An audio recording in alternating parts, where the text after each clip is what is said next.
ഞാൻ ടാക്സി എന്നാണ് വരുന്നത്, ടാക്സി വണ്ടിയിൽ നിന്ന് വരികയാണല്ലോ. അപ്പോൾ ടാക്സി പോയിക്കൊണ്ടിരിക്കും.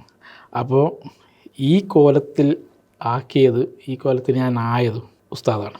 എൻ്റെ എല്ലാം, എനിക്ക് വാപ്പയില്ല, വാപ്പ കുറേ മുമ്പേ മരിച്ചതാണ്. അപ്പോൾ എൻ്റെ ഈ വളർച്ചയുടെയും എൻ്റെ പിന്നെ ഈ കോലത്തിൻ്റെ തന്നെ എന്ന് പറയാം, ഈ വേഷത്തിൻ്റെ കാരണം തന്നെ ഉസ്താദാണ്. നമ്മൾ കണ്ട് ഒരു പാൻറ്റും ഒരു കളി ഷർട്ടും ഒക്കെ ഇട്ട് നടക്കുന്ന ഒരു കാലമായിരുന്നു.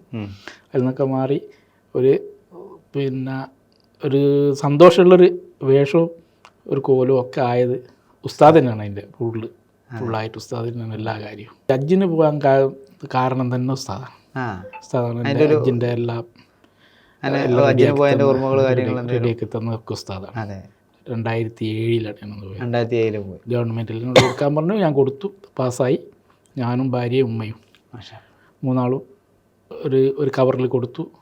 പിന്നെ വേറെ 2 ആളുണ്ടായിരുന്നു, 5 കവറിൽ കൊടുത്തു, 5 പാസ്സായി. അന്ന് ഹജ്ജിന് പോകുമ്പോൾ ആ കാലത്ത് പിന്നെ 80,000 റുപ്യ ആയിട്ടേ ഉള്ളൂ. 2007 80,000 നമ്മൾ അടച്ചിട്ട് പിന്നെ അതിൽ നിന്ന് 2050 റിയാൽ നമുക്ക് തിരിച്ചവിടുന്ന് തന്നു. അതായത് 20,500 റുപ്യ, അന്നത്തെ 60 റുപ്യ ആയിട്ടേ ഉള്ളൂ.